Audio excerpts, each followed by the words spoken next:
Salam, selamat pagi Bapak Ibu Saudara keluarga Kerajaan Sorga. Pagi ini kita akan mulai merenungkan firman Tuhan dari bagian pertama dari kitab Bilangan, yaitu bagian persiapan untuk melakukan perjalanan menuju tanah perjanjian.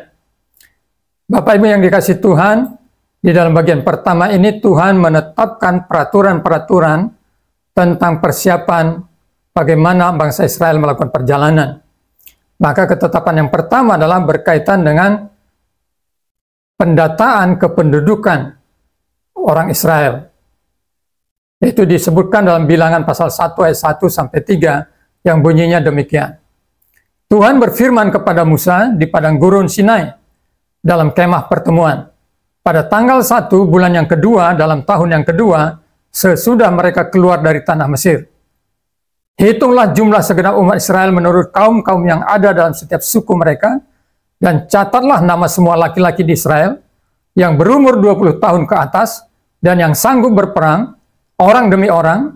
Engkau ini beserta Harun harus mencatat mereka menurut pasukannya masing-masing.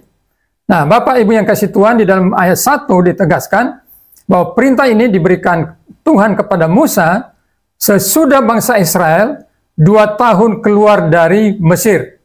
Saya bacakan sekali lagi. Firman Tuhan berkata begini. Tuhan berfirman kepada Musa di padang gurun Sinai dalam kemah pertemuan pada tanggal 1 bulan yang kedua dalam tahun yang kedua sesudah mereka keluar dari tanah Mesir. Jadi sesudah mereka melakukan perjalanan keluar dari Mesir, sudah 2 tahun berada di sekitaran Gunung Sinai, Tuhan memerintahkan supaya Musa dan Harun melakukan sensus. Dan fokusnya adalah sensus terhadap pria yang berumur 20 tahun ke atas dan yang sanggup berperang. Nah, Bapak Ibu yang dikasihi Tuhan, ini menarik sekali untuk kita renungkan. Bukankah Tuhan tahu siapa umatnya? Bukankah Tuhan tahu berapa banyak jumlah umatnya? Tapi mengapa Tuhan meminta Musa dan Harun melakukan pendataan tersebut? Firman Tuhan ini mau mengatakan Tuhan ingin pendataan yang baik, keteraturan yang baik di dalam kehidupan umat. Bukan hanya pemerintah yang memerlukan pendataan yang baik, saudara-saudara, tentang penduduknya. Seharusnya gereja-gereja juga mempunyai prinsip yang sama. Bahwa setiap gereja memiliki inventarisasi database dari setiap anggota jemaatnya. Dan kalau kita kembali kepada firman Tuhan, di dalam Wahyu pasal 20 ayat 12 berbunyi seperti ini. Dan aku melihat orang-orang mati, besar dan kecil, berdiri di depan tahta itu, lalu dibuka semua kitab, dan dibuka juga sebuah kitab lain, yaitu kitab kehidupan, dan orang-orang mati dihakimi menurut perbuatan mereka, berdasarkan apa yang ada tertulis di dalam kitab-kitab itu. Jadi, Tuhan juga memiliki kitab-kitab yang mencatat tentang orang-orang yang percaya kepadanya.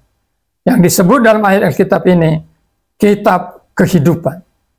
Kitab kehidupan yang mencatat orang-orang yang mati, baik besar maupun kecil, yang berdiri di depan tahta. Oh Bapak Ibu yang dikasihi Tuhan, ini sesuatu yang indah sekali. Bahwa Tuhan ingin ada keteraturan, ada ketertiban dalam kependudukan dan jumlah umatnya itu baik. Tetapi betapa indahnya bahwa saudara dan saya tercatat di dalam kitab kehidupan. Ketika kita percaya kepada Tuhan, itu tidak hanya kita dikatakan diampuni dosa kita, tapi nama saudara, nama saya dicatat dalam kitab kehidupan. Sehingga ketika nanti waktunya tiba, kita harus menghadap tahta Allah, pengadilan Allah, untuk menerima mahkota dari Tuhan. Di sana kita dipanggil dengan nama yang tercatat dalam kitab kehidupan. Puji Tuhan untuk kebenaran firman Tuhan ini. Bahwa Tuhan mencatat nama setiap umatnya di dalam kitab kehidupannya. Seperti dia mencatat orang-orang yang dia perintahkan kepada Musa dan Harun mencatat nama-nama mereka.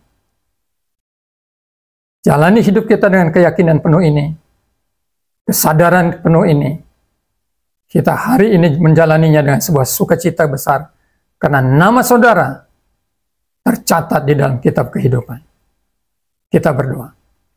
Bapa, kami bersyukur bahwa dalam perjalanan hidup menuju tanah perjanjian sorgawi, firman-Mu menegaskan nama kami tercatat di hadapan-Mu, tercatat dalam kitab kehidupan-Mu, sehingga suatu saat nama kami dipanggil, kami ada di sana.